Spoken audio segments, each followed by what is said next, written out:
Hey, Dusty, yesterday you told us you had no doubt that Verlander would bounce back.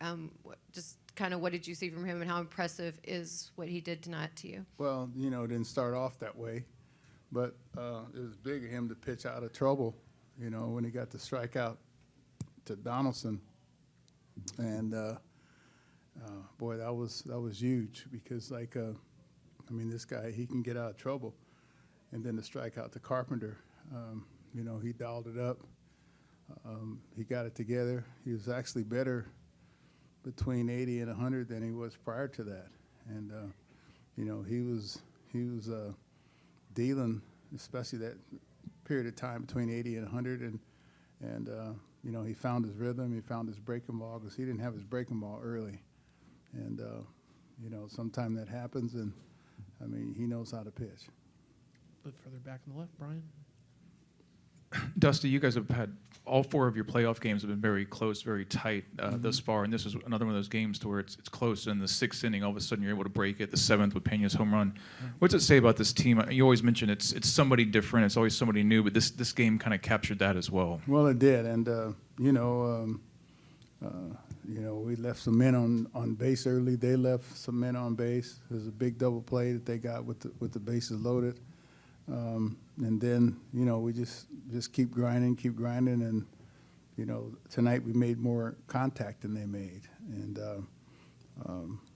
like our bullpen did an outstanding job. That was big of Presley because I think that's the first time all year we've summoned him for, 4-out save.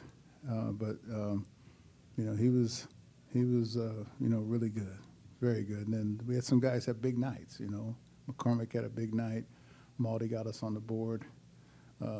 Pena had a big night. Yuli hit the ball great. He probably hit the ball out the stand and made a great play, probably harder than anything. And, he had some good defense in there. Big Judge made an outstanding play on Brege's ball out there. I thought that we were on the board right there with 2. So it was a good game to watch. Second row on your left. Hi, Dusty. You mentioned Justin kind of cruising through those 80 to 100 pitches, and that's not totally uncommon for him. What does it say about him as a pitcher and as a person to be able to close so strong? He's in great shape, and he's not only physically strong, which you can see, but he's mentally strong. This guy is, he has mental toughness. When he's down and out and look like you got him in trouble. This guy, he can, he can dial it up. And in the first row. Dusty, you said that Pena is a rookie and he's quiet like one, but he doesn't act like one. Can you just talk about what you continue to see from him? Well, yeah. He just goes about his business and plays. He plays like a veteran, but he is a rookie. And, I was a rookie. I was a lot sillier than he was at that time because a lot of rookies are kind of silly. And sometimes you feed off of that silliness the older players do. You kind of need that. But he's quiet and he goes about his business and he just comes to play. Far back on the right. Dusty, you played McCormick behind Verlander tonight, which you didn't often do in the regular season. Can you talk about what you're seeing from Chaz in this postseason, what he's been doing? Well, yeah. This is a lot of times there's an experiment in center field on who to play, who behind whom, and Chaz, he had a great night tonight. He's had a outstanding, postseason. And the thing about Chaz is that he's kind of oblivious to the situation and a lot of, kind of what's going on. He just comes to play, and his confidence is growing. And he was big tonight, not only with the hits that he got, but he got Maldi to the plate. I think 3 different times, so Maldi didn't have to lead off, the inning, and we can lead off Jose the next inning. So that's big. When you can roll your lineup around like that and the bottom of your lineup can get that 9th hitter to the plate. Do 2 last quick ones on your left, Dusty. Dusty, considering there's just one day off in this series, how critical was it that Justin got you through 6 innings and saved 1 inning from your bullpen? Yeah, I mean, that was great. It didn't look like he was going to get there because early, man, you know, I'm looking on the board up there, and, you know, he had like almost 60 pitches after 2, I think. And I kept looking, and I think I went on air in the 3rd inning, and I just said, hey, if he could get a couple short innings, he could take us deep into the ball game, and then that way you can get to your back end of your bullpen, which is, you know, these guys did a great job. And, you know, Neris came in and did a great job. That 7th, 8th, and 9th is always tough. And if you can win that 7th, 8th, and 9th, or if you have the lead, you can, you know, maybe exchange runs, and then you can keep the lead. I'll finish up quickly with Christie on the left. Dusty, what does it say about the depth of your lineup that Jose is 0 for 19 in the playoffs and you've still been able to win every game you've played? Well, I'll tell you, I mean, Jose, he's due to break out and have some remarkable. I mean, this guy he's been good for so long. I mean, and sometimes, you know, your rest of your lineup got to carry a guy like that until he gets going. And I'm just glad that we have the depth in our lineup that we do have, or guys that, you know, say, hey, man, you know, you picked us up for so long, you know, we'll pick you up until you get your stuff together. Dusty, thanks so much. Appreciate it. Okay, thank you. Justin Verlander's outside. All right, Justin, thanks for coming in. Congratulations. Who's got the first question? We'll start with Daniel on your right, Justin. Hey, Justin, how important was it to get your breaking ball going there in the middle innings, and when did you feel like you really had it moving forward? Vitally important. You know, it was a little loose early in the game. Was able to, particularly the slider, was able to make some adjustments, though, and kind of get that pitch where I wanted it to be. Thank goodness, because, I mean, the Yankees lineup is hard enough to face. When you are on, when your stuff's not working, it's incredibly difficult. So I was really able to lean on it later in the game and obviously have some success with it. The second row on your left, Justin. Hi, Justin. Why do you think you were able to get your stuff kind of rolling in that 4th inning forward? And what are you kind of telling yourself early those innings as you're kind of trying to work through trouble? I mean, I'm just telling yourself to keep making pitches. You know, Stanton hit that one really hard to right, but you know there really weren't a ton of hard hit against me, so it was one of those things where I just kept telling myself, just keep making your pitches, and you know, I got in that situation and had to go to the well there and just kind of you know, let it all hang out, because in the playoffs, you know, in the regular season I might be okay giving up a run right there, you know, maybe trying to just get a ground ball or, you know, whatever that early in the game, not trying to be so intense. But in the playoffs, you don't have that luxury. So I, you know, gave it everything I had to try to get a couple strikeouts and was able to do that. And then from there, you know, that kind of mentality, just keep making your pitches, and a couple adjustments that I was able to make fairly quickly on the off-speed stuff really paid off. No. In the front row on your left. Justin, you seem to pick up steam after you got past about maybe 80 or so. Can you talk about, did you feel something different, or did you know it was like you got your second wind, or how'd you feel? Well, you know, I think, you know, as the game's going along, you know, you just gain more confidence as you start making better pitches. And once I started being able to execute my pitches the way I wanted, I feel like my confidence just kind of built upon that, and was able to, I felt like they had the momentum early as an offense against me, but I felt like I was able to kind of bring it back on my side and just kind of keep the pressure on them once that happened. And thankfully our boys came through with some big hits, and the bullpen did their job like they usually do, and that's how we win a lot of ball games. In the third row on your left, Christy. You've obviously been in a lot of playoff series. Would you be able to just discuss the importance of being able to come out and win the first game to kind of get the series off to a good note? Yeah, I mean, I think you ask anybody in the playoffs, and would you rather win or lose game one? I think everybody has the same identical answer. You'd rather win. You know, in a 7-game series, I think it's a little less important because you have a little bit longer than a 5-game series. But obviously getting out on a good note and winning that first one is, you kind of keep the momentum going after we also had a few days off. It's nice to get back in the flow of the game and win one.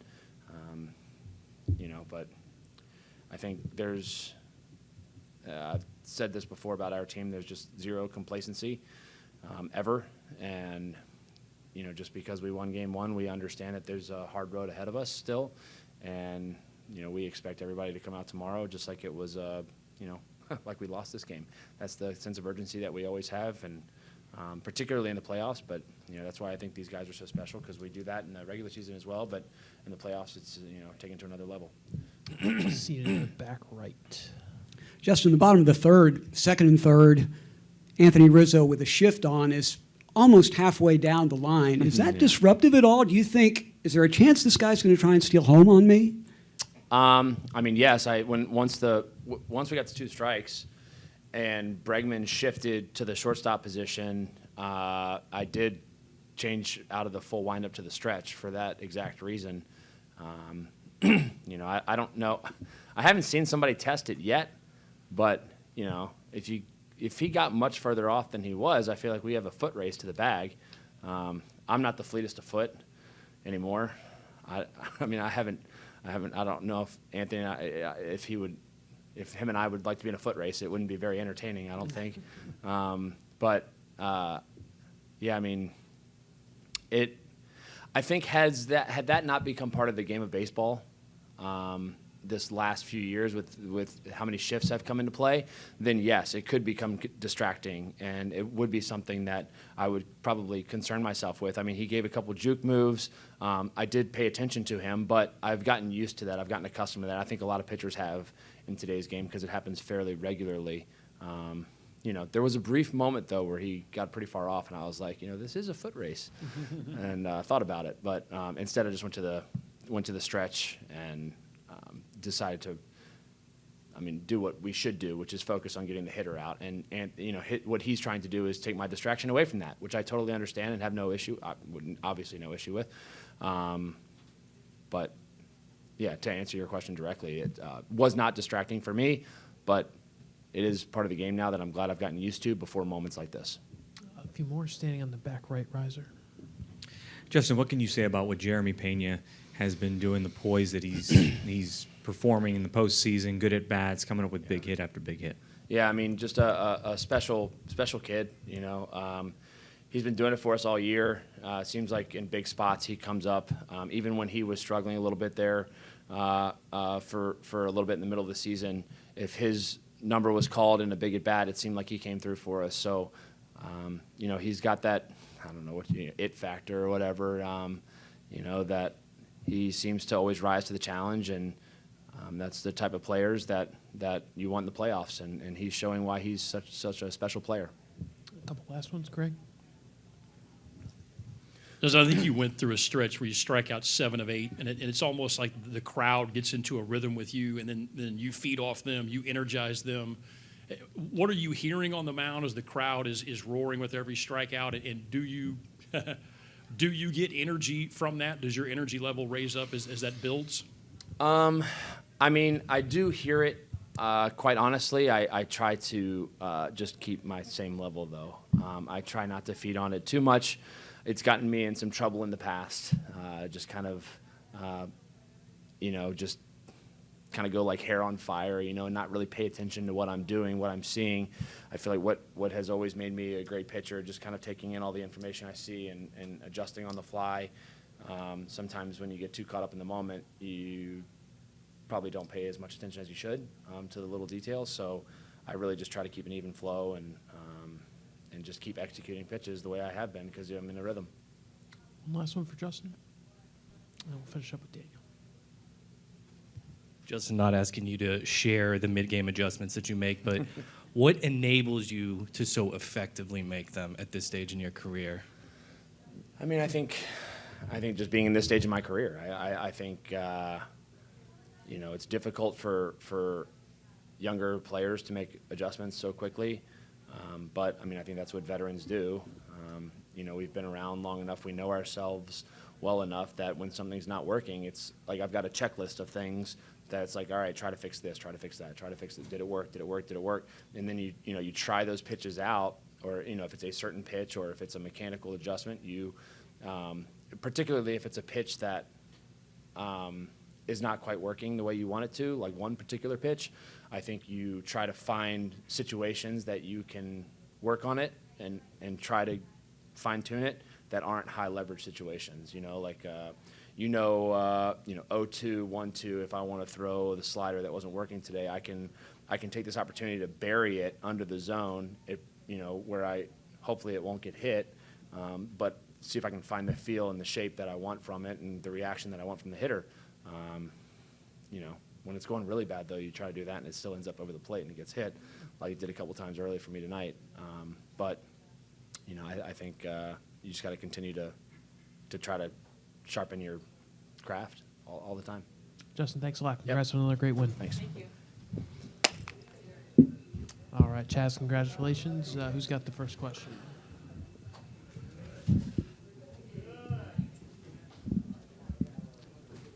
All right, we'll start on your right with Danielle. Chad's first postseason home run for you. Just how did that feel, first of all, and then I've got a follow-up. I felt amazing. I had a feeling I was, eventually due for a backside home run. But yeah, getting the full count and then him throwing me a fastball and just myself putting a good swing on it. In the ALCS against the Yankees, can't even put in words how great that felt. Just even rounding the bases, and then see my teammates chomp at me. It felt really good. Question? After center field has been staggered so much throughout the regular season, to get starts there in 3 of these 4 postseason games so far, just what has that meant to you? Means a lot. Any opportunity I get, even if I don't play, I'm not going to pout, complain, because this team has one goal, and it's to win a World Series. But Dusty believing in me, it means a lot. And just even last year, platooning in center field, and then even this year platooning in center field. It's a roller coaster, and it's hard. It's hard to kind of know my role at times.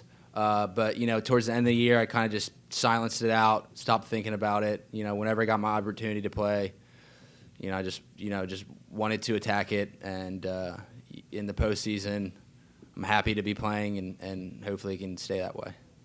Far back on the right center aisle. Hey, Chaz, you mentioned your teammates chomping at you. Can you explain to us where that started, how that started? Even Verlander was doing it. Yeah, exactly. Even Verlander was doing it, so it's cool. So some of the guys actually have been starting to do it.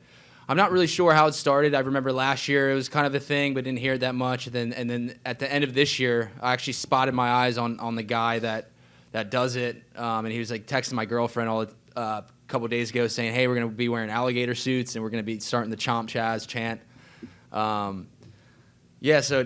So sometimes he's behind home plate, sometimes he's in right field. I don't really know don't know his name, but when I see him, I'm like, oh God, here it begins. I see him on deck sometimes. But yeah, it pumps me up. I notice if I'm playing well, you'll start to kind of hear it, but if I'm not playing that well, you won't hear it. So I always enjoy trying to play well, and then last couple of bats, I started to hear it, and it pumps me up. Fans are into it, and they have my back, so I love it. Up front of your right, Greg. Just talking to you over a period of time, what always strikes me is you want to contribute. Yeah. You want to help your team, and you want to help these teammates that you think so much of. Yeah. How do you kind of describe that? And again, in the context of hitting that home run and knowing that you've contributed to a team win and that they appreciate, guys that you think so much of appreciate what you've done. Yeah, I mean, it means a lot. Just, even starting off last year, trying to figure out my role, watching Aledmus Diaz kind of platoon and be in and out, but watching him contribute right when he plays, hitting doubles, home runs, having good at-bats. And he's not even playing every day. And I kind of put that in my head and said, okay, like even when you don't play every day, you still can get opportunities and contribute, right away. And so I kind of picked that up last year and even this year, still platooning and trying to contribute right away. But it means a lot, when the guys are behind me, and I love this team. I love playing for Houston. And yeah, I mean, the bottom of the order, even Yuli playing well tonight, myself, it's huge for this lineup. We have a really good lineup, and it seems like if the big guys aren't going, then the bottom of the lineup can get going. If the bottom of the lineup isn't going, the big guys can get going. It just kind of talks about how complete this team is. But yeah, I mean, contributing in the ALCS for the Houston Astros, Verlander on the mound, playing against the Yankees, it's all what you dream of. Other questions for Chaz? Danielle? From last postseason to now, just how would you diagnose your evolution as a hitter? Yeah, I mean, obviously, I love playing the postseason. Obviously, there's a lot more in the line, and there's a lot of pressure. But it's the postseason. It's free baseball. So if you have that in your head coming up to plate and playing the game, yeah, you're gonna be nervous. There's a lot of people watching. You're gonna be a little stressed out going into the game. But if you try to kind of think about it being free baseball and it doesn't really matter about the results. Obviously, in the regular season, you're just results. You want to do well. You want to put up numbers. In the postseason, it's team. However we can get a win.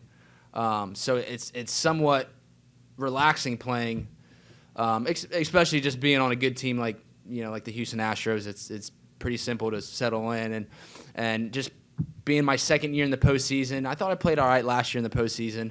Little nervous, but this feels different. My second year in the postseason, and I'm really happy to be able to hit a home run, and hopefully I can hit more this postseason. But yeah, I think I just kind of learned, just having a little more experience. I think that is a huge part this year. Anything else for Chaz? All right, congratulations, Chaz. Appreciate you coming in. Thank you. Jeremy Pena should be down in a few minutes. Jeremy, you tied the. I'm sorry. You tied the record for rookies hitting extra base hits in the postseason, and the first since Carlos Correa in 2015. What do you think about that? I did not know that. That's pretty cool. Can you elaborate on that a little bit, Jeremy, on how special it is? I mean, like I said, I didn't know about that, but it's a special moment for sure. I'm glad we got the win, and we're gonna show up tomorrow. Brian in the second row. With Altuve struggling, they're pitching around Jordan. Some other guys have had to step up in the lineup. Do you guys feel that maybe the depth of this lineup had something to prove a little bit when people were talking about 3 or 4 guys in the middle of the lineup sort of being the bell cows of this offense? I always say that's what makes us so good. We pick each other up on any given night. Sometimes when we don't put together quality at bats, our pitchers carry us. And when they don't have their day on the mound, we carry them with the lineup. And I say that's what makes us a great team. In the back, Chandler. Jeremy, we've talked about that adjustment you made with your front foot in September, and you've really taken off since. What is different? Like, how are you different at the plate now that you're able to get your front foot down quicker, and what has that done for you? So having the foot on the ground early is just eliminating a step in my swing. I felt like before I was trying to read the pitch as my leg was in the air, and then when I told myself to swing, then I had to find the ground and then start to swing. But having the foot down early is just eliminating that step, and now I have more time to make my decision. The third row on your left, Christy. What do you think has been the biggest key to you being able to find such big success as a rookie in the playoffs? Just trying to put together good at-bats, trying to get good pitches to hit, getting good counts. And, these guys show up every single day and, they come up with a plan. And, yeah, it's easy to, I guess, go out and compete when you have guys that have done it for so long. These guys have done it year in, year out. And it's just fun to be a part of it. Second row on your left, Michael. Hey, Jeremy, you seem to have a very even-keeled nature, both on the field, off the field. Where does that come from? Is there anyone that helped you develop that? Why is that? So that's something I've developed over the years. I haven't always been like this, but I feel like when you start maturing in this game, you have to keep the same level of level-headed, good games, bad games, flush it. That's the beauty of this game. You have a bad game, and we play 162 games, so we show up tomorrow. And if you have a good game, you have to bring yourself back to to performance head, level headed, and yeah. I'll stay in the second row. You asked my question, but I'll make the adjustment here. Jeremy, how much does it help with the bottom of the order hitting with guys like Martin and Chaz and Yuli? I mean, especially Yuli and Chaz hitting the home runs tonight. Like I said, 1 through 9 in our lineup could be, the game winners any given day. It doesn't matter who it is. Our lineup is deep, and anybody could be the hero any given day. Kim up front. Jeremy, I know that you're a rookie, but Dusty talks about how you show up, you're quiet like a rookie, but you don't act like one. How do you feel because you're surrounded by so many veterans that you say have so much talent? Can you put that in kind of perspective? Right. Like I said, these guys have taken me in since the first day, and I've learned so much from them. They show up, put the work in, go out and compete, and do it again the next day. I gravitate towards that. That's what I try to do, just try to keep improving and just keep playing hard. First row on your right, Greg.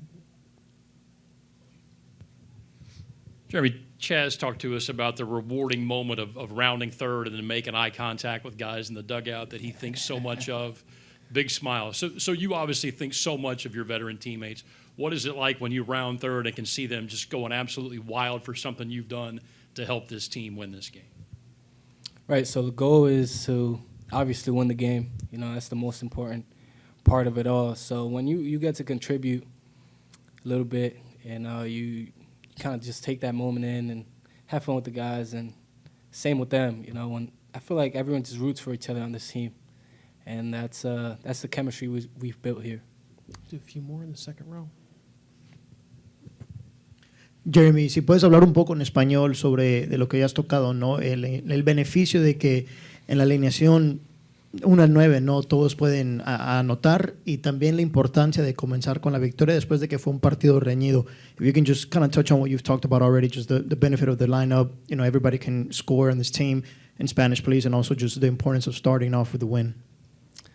Bueno, yo digo que el plan siempre es ganar, ganar, ganar, ganar. Y gracias al Señor lo hicimos hoy. Y del 1 al 9 tenemos caballo, como lo decimos. Cualquiera puede ser héroe en cualquier día. Y yo digo que eso es lo que nos hace bueno. On the second row on your right, Daniel. Jeremy, you've only had 4 games of postseason experience. It seems like you're just cool, calm, and collected in those moments. What allows you and enables you to kind of just drown out the pressure and just go play despite the stage being as grand as it is right now? I say the biggest thing is the confidence my teammates give me. They give me so much advice, and they just tell me to go out and play. Have fun, play your game hard, do what you've been doing all year. And that's what I try to do. I try to stay calm in the moment and compete. We have 2 more on the third row in the center. We'll get you the microphone. Jeremy, creo que ya te lo habían preguntado, pero bueno, me gustaría si pudieras darlo en español. ¿Cómo se siente para un muchacho que es un novato y parece todo un veterano en los playoffs? Y más que estás encendido al bate, hablándola clara. Bueno, yo digo que el plan siempre es ganar el juego. Y cuando tú puedes aportar tu granito de arena, yo digo que se siente bien. Y nada, yo digo que tenemos un equipo especial y tenemos la pieza necesaria para tener una postemporada de mucho éxito. We'll finish up on the fourth row on your left. Jeremy, ¿qué tanto ayuda a ustedes, los jugadores jóvenes, a comenzar tu carrera rodeado de jugadores, ya sabes, más experimentados, veteranos? The question is, how much does it help you to start MLB career surrounded by veteran players? Yo digo que yo entré a la Grande Liga bendecido, con un tremendo equipo, tremendo compañero, tremendo manager. Y nada, estos muchachos todavía tienen hambre. Han estado aquí todos 6 años ya corridos y como quiera se preparan como que es su primera vez. Y uno se le pega de eso. Ellos vienen y trabajan todos los días, tratan de mejorar y eso es lo que yo trato de hacer. Ellos me dan muchos consejos, he aprendido bastante de ellos y nada, vamos para adelante. Jeremy, would you mind giving that in English as well?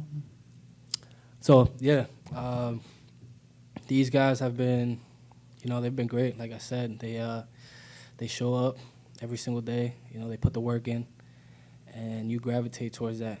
You want to be a part of it, so you gravitate towards their work. They're hungry. They've been here for so many years, but they still act like it's their first time. They're still hungry, in that sense. And yeah, we have a special team, and I think we're gonna have a special run. Jeremy, fantastic game. Thanks for coming in. Appreciate you. Thank you guys. All right. Have a good night. That